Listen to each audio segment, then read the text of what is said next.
Good morning, guys. It is an early morning, Thursday, March 6th, and I have not been a good podcaster lately. A little bit busy, and I honestly don't really do these unless I really, really feel like doing them. So sometimes you'll see that I'm very much on a roll, and then other times I just don't do them. Um, I guess you can say that that's what keeps them very authentic. So you know that I'm not just doing them because I want to ramble or something like that, or something's not really on my heart. So it has been a while, and maybe weeks ago, I was like sitting in the car at a light, and just one point came to me, and it was, it's not being a bitch. They're called boundaries, and I don't know why, or maybe I read something or I noticed that people who are really adamant about setting and maintaining, because that's the difference, setting and maintaining healthy boundaries usually get like a bad rap, and sometimes myself included. And I remember maybe, let's say, like 3 years ago, I was having a conversation with my dad about, in business specifically, there are certain things that I am, I'm serious about. There's a boundary and how far I'll go or how far I'll let other people take me. And my dad's like, people are gonna call you a bitch because of that. And he didn't say it. My dad, I don't even, he doesn't curse, but he's like the B word. And I was just like, really? I mean, I'm not naive, but I find it strange that when you decide to get serious about having healthy boundaries, like your personal care. Like, I think setting boundaries is as important as wearing deodorant. You know what I mean? Like, it's that important. Otherwise, um, you'll start to feel like everything and everybody is running over you. And when do I have control over my life? I mean, trust me, I've starred in that movie. But I'm gonna go through these. I don't know that I'm super in love with my points, but I always like to have five of them. So if I don't get enough out on this go round, maybe we'll do another one. Maybe this can be part one. Or if you have questions, or if you want to take it a little bit further, you guys always know how to reach me. Um, my first one is what you accept is what you should expect. And that has been one of my mottos and one of my sayings all the time. So for a long time. So when people, you know, call me or text me to talk about, some a disappointment that they had in a person of something this person did, and I'm like, well, that person always does that. So and so was late, so and so was late to our dinner, or they flaked at the last minute, or they said something out of bounds, and I'm like, well, they've done that before. So the very first time you accepted it, you should then expect it. You should. And the place that you can set a boundary around that is the moment someone does something that makes you uncomfortable, and whatever your discomfort may be. I don't care if it's a level one or two, and it's not to say that you can't let some things go.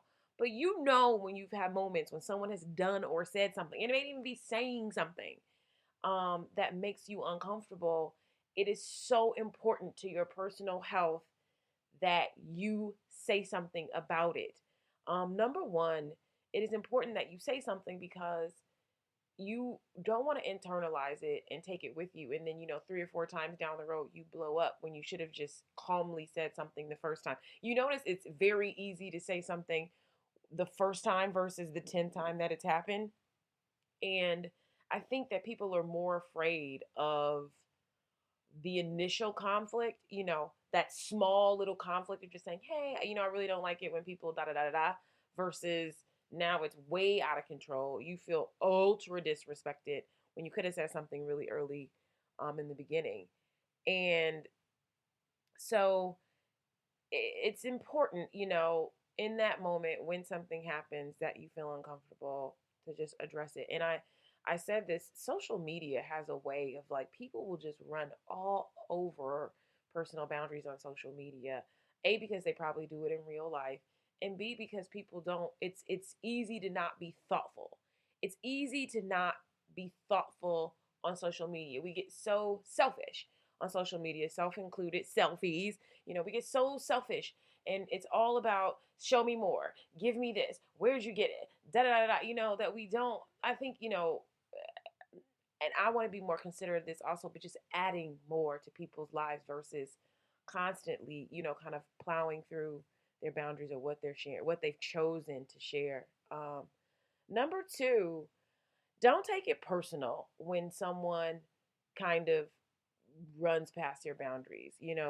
Most people really don't even know better. I think that we were raised by parents, and our parents do it the most. Mine specifically, when you constantly have people who really run through your boundaries, you then become a person that oversteps boundaries. I have, my parents, we're in a better place. We're in a much better place with boundaries, but I'm the youngest child, and I'm the youngest kid, and yet, like, the strongest, most independent. And I've had some adult struggles with both my parents, and just understanding and respecting the fact that I'm an adult, and it's easier said than done. But, you know, even as an adult, my mom, my dad, I felt in many ways, needed some serious boundary set. And it took me, oh my God, like at least a year to get, to really stick with them. Because that's the thing about boundaries is that um, you'll do it, and then, like, I would set a boundary for my mom, and then she would just keep plowing through it. Like, she would keep, like, not respecting it. And so I was talking to my therapist about it, and she's like, not to say your mom's a dog, but it's kind of like a puppy. Boundary setting is really like saying no, no, so it's that thing of, my mom, she calls whenever she wants. I remember, if I visited her, she'd go through my bag, my suitcase, and take out anything she wanted. And we'd be sitting at lunch or dinner, and she'd like pull out my lipstick, or she'd pull out something that was mine. I'm like, that's mine, but she's like, no, everything, like, you're mine, and anything that's yours is mine. And so I've spent a while working with her on that, like, these are my things, these are your things.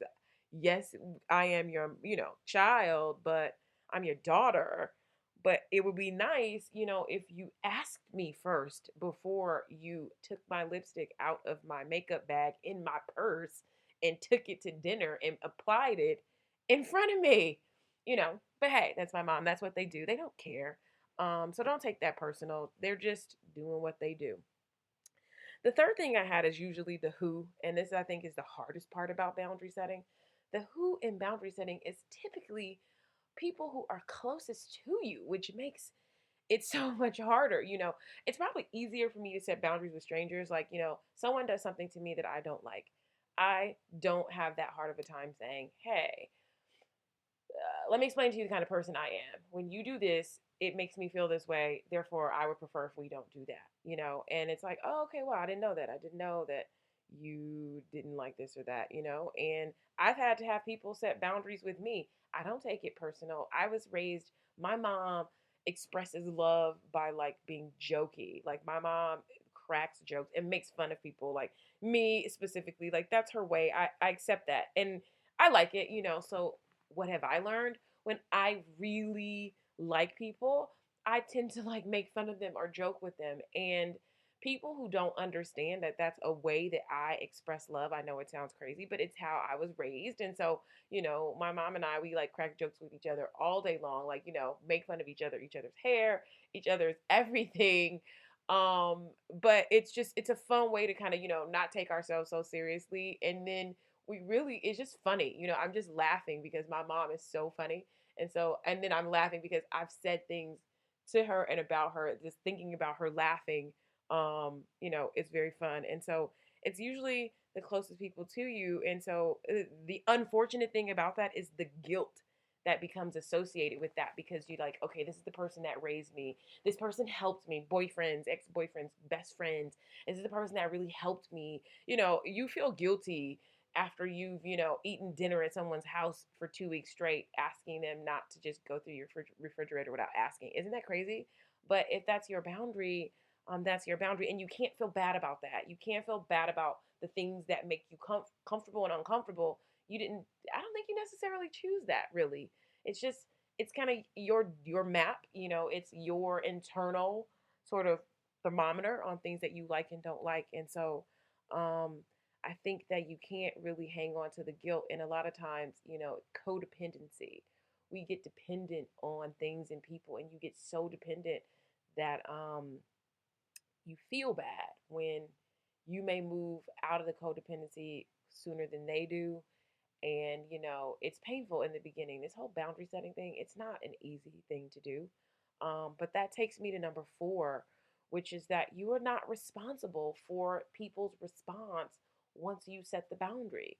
So I had to learn that. Like, I had to learn to put it up and then say, I'm not responsible for it. And so I had to set a boundary recently with an old boyfriend, which it sounds really crazy because I mean this is a boyfriend from when I was like a teen in into early 20s. And I said this before, I'll be 35 in May. So you think this is a long time ago. And this is a person that kind of, I think, people over time, I'm going to guess, and maybe I'm wrong, they start to feel bad about the way they treated you. And, here you come over a decade later and wanting to contact me with, your guilt, wanting maybe to be absolved of the guilt. And so I had to set the boundary.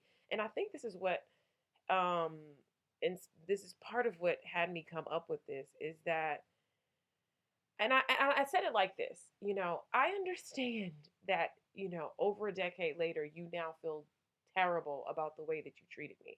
I understand that. As human beings, as teens, young people, we do some stupid stuff. And then you go back and you see a person and you're like, I can't believe I treated that person that way. So I get it. However, young man, you are not going to, I don't want an invitation to your pity party every time you decide to have one. That's my boundary. I dealt with that a long time ago. Back when I was being treated that way, I had to deal with these bad feelings, but we're not going to then invite me to these now that I am so far away from that. I have moved way along in my life, and it's not fair to me to remind me of that. And so that was pretty much what I said. So that was the first boundary. Like, listen, I'm really sorry that you were going through this, and I didn't even have to say that, but I'm really sorry that you now, over a decade later, are feeling guilty about the way you treated me. But honey, I'm over it and I have forgiven you and it's time to stop. And then the second thing was I didn't respond once, I think. Like, I didn't respond to like a text of like this. I didn't respond to this like long ass text about something,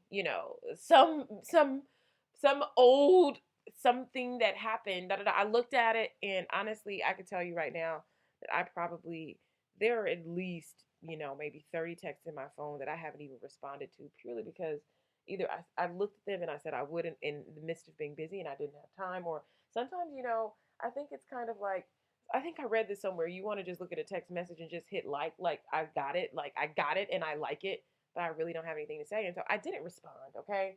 I didn't respond to the text. So I get this like 12-page letter a week later. And you just go, ugh.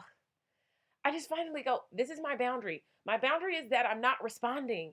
And that's something that you can also do is that, and even your boundary is not responding to any kind of text message, positive or negative. If you just can't be run down all the time, and that's just me, that's my boundary with a lot of people. And not that, if I don't respond I'm upset or I'm really trying to, like, it's a boundary for my sanity. There's so much contact and communication happening today in the world that, like, I just can't reply to it all. Unfortunately, I can't. And finally, after that long, like, who cares story, finally, take your time with this boundary setting. Like, did you hear me say a while ago that it took me like a year just to get to a place where I, was able to set these boundaries with my parents? A year and a half, maybe. and I have them, and we're still working on them. But how to do the work and constantly setting them and being reminded that it's kind of like this puppy situation where you're like, no, no, and you have to keep practicing because you do feel bad, that guilt and then being attached to people's response to your boundaries. Trust me, I went through all of it, but try to take those little steps and setting those up. And let me know how it's working for you. I'm still doing it. I'm still doing it. And I really hope that you guys have a great day. I'm going to get into some more travel. So I'll be a little bit busy, but I'm going to try to do another one while I'm away. Um, and also, I like to give you guys some time between the podcasts because a lot of you haven't listened to all of them. And I think that if you took some time and you go back and listen to my really early ones, like the ones on networking are really some of my favorites. Um, but take some time and go back and listen to some of them, even the ones with the crazy titles and topics that you don't think you're interested in. I kind of get into some stories like I did today. So it's fun. Anywho, I hope you guys have like an awesome day. It is early. Get with it. Talk to you later. Bye.